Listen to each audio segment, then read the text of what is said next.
ఇప్పిస్తామని చెప్పేసి వీళ్ళ దగ్గర నుంచి కొంతమంది ఏజెంట్స్ ఉన్నారు, మన ఇండియన్ ఏజెంట్సే ఉన్నారు. ఆ ఇండియన్ ఏజెంట్స్ వీళ్ళ దగ్గర నుంచి ఇక్కడ లోకల్ గా ఎవరినైతే మేము ఇప్పుడు అరెస్ట్ చేసినామో వాళ్ళు ముగ్గురిని మేము పట్టుకున్నాము.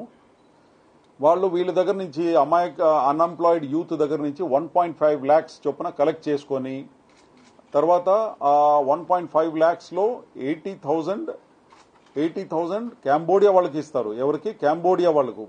వీళ్లకు మన దగ్గర నుంచి వెళ్లే వాళ్లకు పాస్పోర్ట్, తర్వాత అక్కడ అకామిడేషన్ అండ్ వీసా ఫీస్ ఇదంతా కట్టాలి. కాబట్టి వాళ్ళు ఈయన దగ్గర నుంచి మన దగ్గర నుంచి మన పంపిస్తున్న మనిషి దగ్గర నుంచి 1.5 lakhs వసూలు చేస్తారు.